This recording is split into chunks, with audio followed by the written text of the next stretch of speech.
Okay, hi guys. How are we? Hopefully we're back and ready to go. Having a quick look there. Yes, so very quickly I'll address that one. Clarify are we actually going to sell the thing? I'm not too sure. My biggest plan was I was going to try and talk Miss Martin into funding probably the best idea in the class, the one that would be most achievable or the most ambitious. I was going to plan, but obviously it needs a lot of preparation and time into leading up to the summer. So I'm not 100% sure that we could turn it around and get enough products made and to a good enough level as originally planned. But we'll soon see. I'll see what in the next 2 weeks what people come back with for their enterprise ideas and projects. And if there's something that's really good and can be achieved by the end of June, then we'll see what we can manage.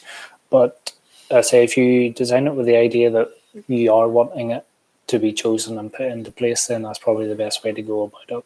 Okay, all right, guys. I'm going to mark the maths. So I'm going to give some maths answers first, and then we'll explain the English. Okay, so maths answers. I very quickly had to work them out as I don't have a book for myself, unfortunately. Okay, so number one. So this is us taking like a tiny step towards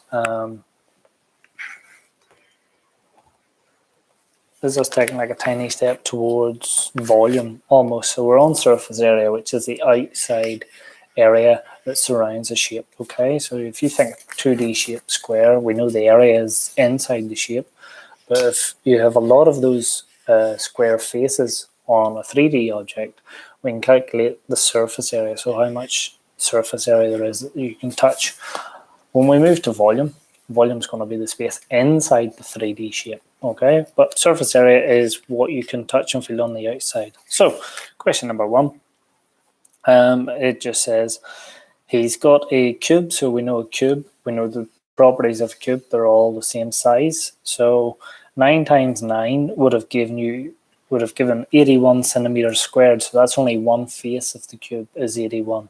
So you have to take 81 centimeters and you need to multiply it by 6 because there are 6 faces on a cube. So 81 multiplied by 6, your answer should have been 486 centimeters squared. Okay, so that was question number one. That was Connor's package. It's 486 centimeters squared. Okay, so that's how much wrapping paper he needs. Number two, moving on, we had 6 parcels. You were given the edge, and then we just had to do the same process, work out the area of one face, multiply it by 6 for 6 faces, and then you have your answer.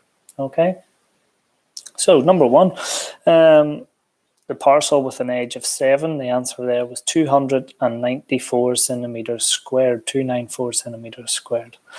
Question number two, parcel 2, was 864 centimeters squared, 864. For parcel number 3 with an edge of 14 centimeters, the surface area was 1,176 centimeters squared.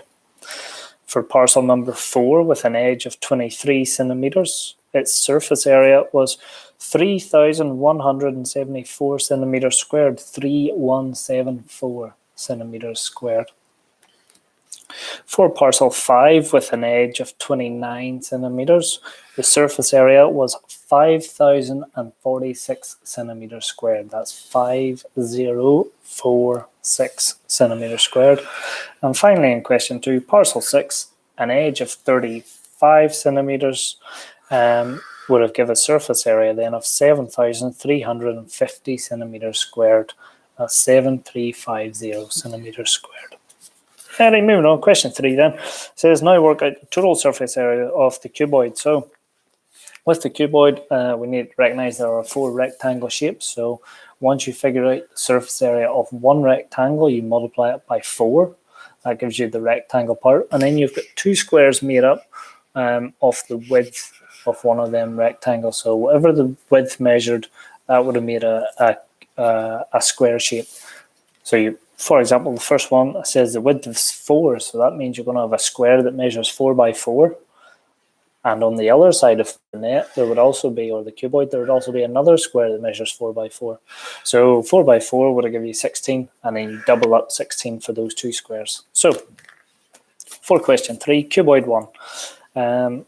You should have had, I'll even break it down into, I've calculated surface area for rectangles, add on the surface area of the square, and then I'll give you your total answer. So if you have your work, you can at least see if you got the total answer, brilliant. If not, then you can see where you went wrong. So for question 3, cuboid 1, you should have had 144 plus 32, which equals 176 centimeters squared, 176 centimeters squared. Cuboid 2, 192 plus 72 equals 264 centimeters squared, 264 centimeters squared. For cuboid 3, you should have had 528 centimeters squared plus 242 centimeters squared equaling 770 centimeters squared, 770. Okay. Question number 4 then. 392 plus 98 equals 490 centimeters squared, 490 centimeters, 490. For question number, or cuboid 5, length of 19, a width of 13, the rectangles measured 988. You then needed to add on another 338, which would give you the answer 1,326, 1326. Alrighty, and then moving on to the last one, cuboid 6, answer 1,700 plus 578. Answer was 2,278, 2278. Alright, and that was maths done for today. So that's maths. As we can see, we have my board ready to go for anglais, les anglais. So today, or this week, our writing task is a diary entry, and we have done many a diary entry. The only thing is you're not going to be doing it for yourself, otherwise it's going to be a lot of done a bit of schoolwork this morning, stayed nice, went for one walk. That was my day. So we're not doing it on ourselves. Instead, you're going to choose a professional. You're going to choose a working person. You're going to imagine it's you. Okay, so we're imagining this maybe as a diary from an older version of you. Okay, and you've just finished the day's work. Or you can imagine that it's today. All right. So you're going to be doing a diary entry as a professional. So you need to get in the mindset of a professional. So for today, I would advise you doing a little bit of research. Do research today. Tomorrow, start the plan, start getting all our vocab and all that stuff built in, build up our connectives, our sentence openers, start to get a good list of them. And then on Friday, actually write up the diary entry yourself. Okay, so here's diary entry today. So for today, teacher, a guard, a pilot, a surgeon, a lawyer, anything, a zookeeper, a bus driver, whatever you can think of, whatever career there is, you can do it in a career maybe you think you might walk down. It really doesn't matter. Just choose somebody that's working. Okay. What you want to do today is research that job, research the day-to-day activities. Okay. So think about what that person might have to do day to day, what their job will entail, and then also start to picture in the background of what do they have going on. Do they have a family? Or do you have a family at this point if you're imagining it's you in the future? Or, as I said, it can just be imagining you're a person today that's older. All right? Whatever you want. Next up, research what they might encounter. So what type of things will they come across in their normal day? So, you may think you know of a job, but I would suggest that you research it and just try and find out exactly what they might come across, typical instances that they come across. Also, who might they interact with? Try to think of that question for today. Who might else they come across in their normal day that might be so meaningful that they end up having them to write about them in their diary come the night time. All right. So next one then is a problem faced.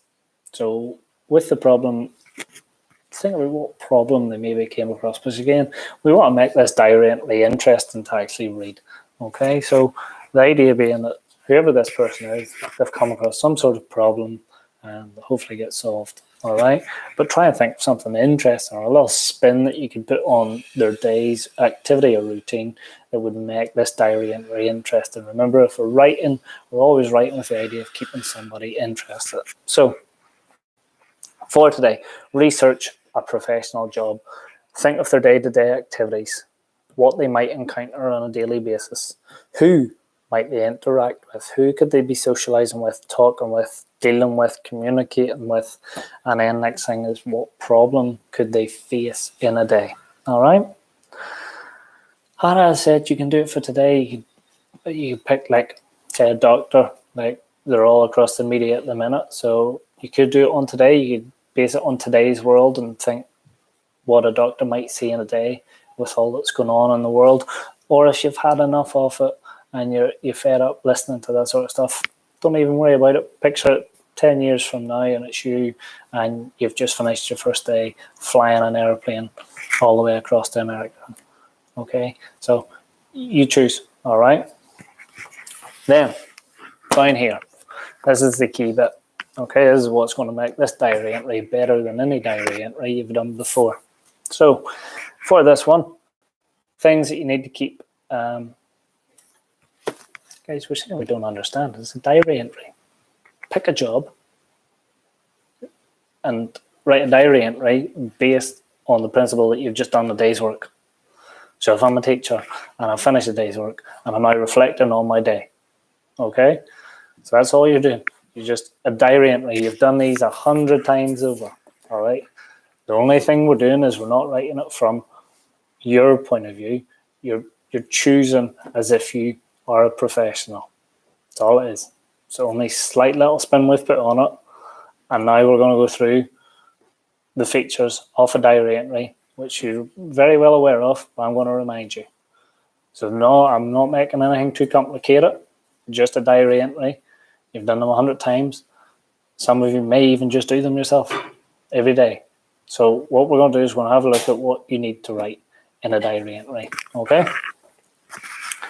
So number one needs to be past tense because you're reflecting on a day's activity. So everything that you're talking about has already happened. So it needs to be past tense. Okay?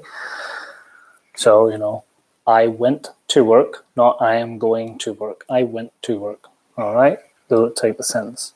It needs to be first person. So although you're picturing a career of someone, you're writing from that person's point of view. So whether it's you that has the job or you're just imagining John Smith, who is a doctor, you're then writing from John Smith's point of view. So it's a first person account. So it's lots of I's. I. All right. Next up, you need their point of view. So how do you think they see a situation? So if you are doing like today's world, try think about how that person maybe sees the situation unfolding in front of them. And the more that you can think of their point of view, the better your diary entry will be, the higher level it will be. Next up, thoughts and feelings. So what thoughts and feelings does this person have based on their day's activities?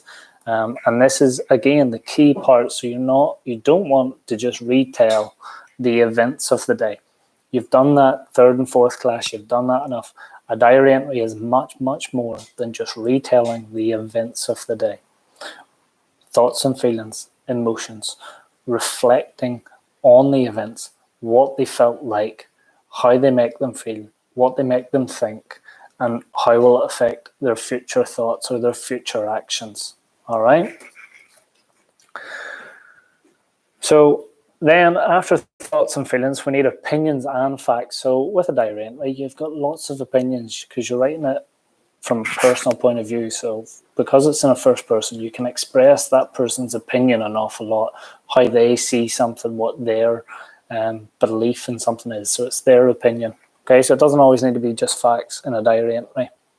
Next up then, as it is why this is Thursday's work, you've also got to put a bit of wow words in there. So think about the language you're going to use. You want to make sure that you've got really ambitious vocabulary in there. All right, challenge yourself. You know, so like if I'm a pilot and I'm traveling from one country to the other, how can I explain the journey? How can I explain the country? How can I explain the feeling of controlling the plane?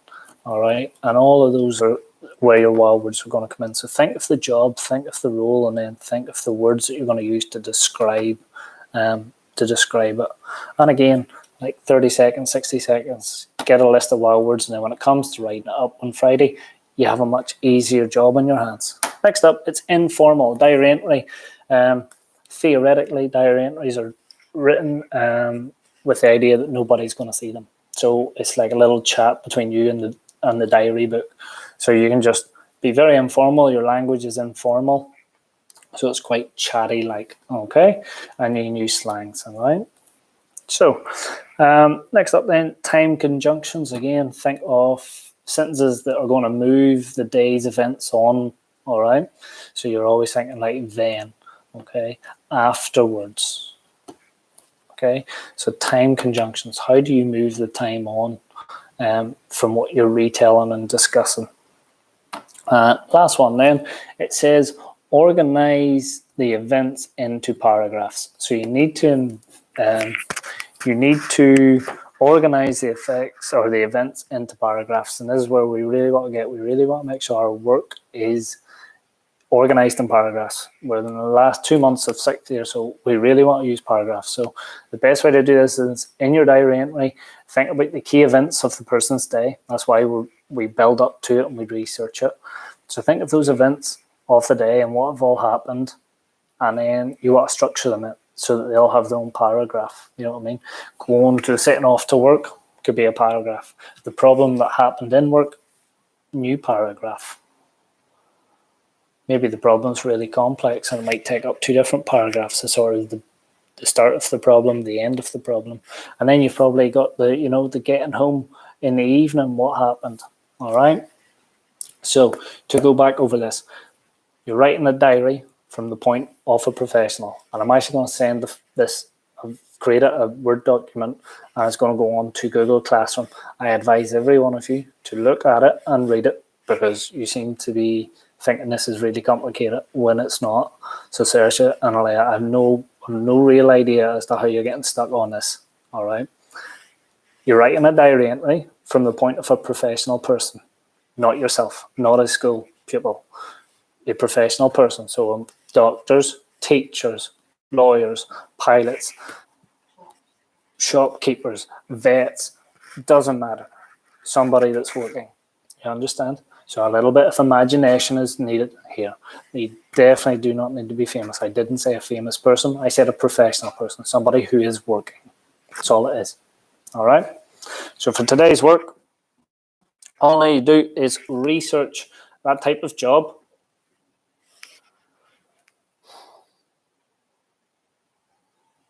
And Saoirse, you've just put up a question again. I've been on this 18 minutes. I've never once mentioned a famous person. I've said a professional person, somebody who is working. This is unrelated task to the other one. Completely unrelated task to last week's Big Write. So focus on today. I want to put the worksheet on Google Classroom. You're going to go and read it. If you're still unsure, you're going to come back and you're going to watch the video over again, because I can't keep saying the same thing over and over again. Find a job, think of a career, research it. What does it involve? Bear in mind, you're going to be writing a diary entry about it. So off the top of my head, a singer recording her first album might make the greatest interesting read for a diary entry. Off the top of my head, you could be really imaginative and spin it somehow that there's some problems in there, but it doesn't sound too interesting. So be very careful. All right. Yes. Perfect. Think about jobs that adults do. Any job out there is more than possible.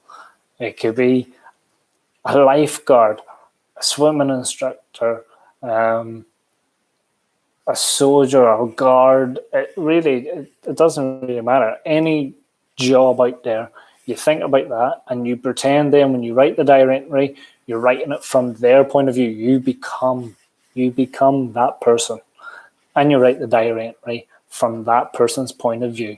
So everything is I. It's a first person account. Okay, so you imagine you become that person. You're writing a diary entry at the end of a day. and you're reflecting on the events, what they meant, how they felt. Okay, and again, be creative in the problem that could come up. If you just make it a very mundane run of the day, I went to work, work was fine, no problems, came home, put the kids to bed, good night, that was my day done. Doesn't make very interesting reading. All right, so be creative and make sure you use your imagination. The more research you do today on the job and those things, day-to-day activities, what might they encounter, who might they interact with, and problems faced. Okay, super. Yes. All right, and I will put that file on Google Classroom. Have a look at it. It makes, hopefully, make it easier than what some of you think it's going to be. Alrighty, just remember the key features and you'll be absolutely fine. All right, guys. And if you weren't ready, again, you can always watch it back to get the maths answers. All right, so well done. And you can keep me posted on how you're getting on, but take your time with this writing task. Don't fly through it, because if you do, you're going to end up with the same diary entry that you had in 4th and 3rd class. We want to make sure that by the end of 6th class, every piece of work we do now should be substantially much better than anything we've done before in the school. Okay, so take your time, research today, tomorrow, look at how you're going to structure it and get our words and our connectives and our sentence openers and get all of those words all built up in a nice big bank. And then on Friday, you're going to write it, you're going to be fine. Alrighty, thank you anyway for logging on. And as I say, I'll put that file up now, you can have a look at it. So well done, guys. Okay.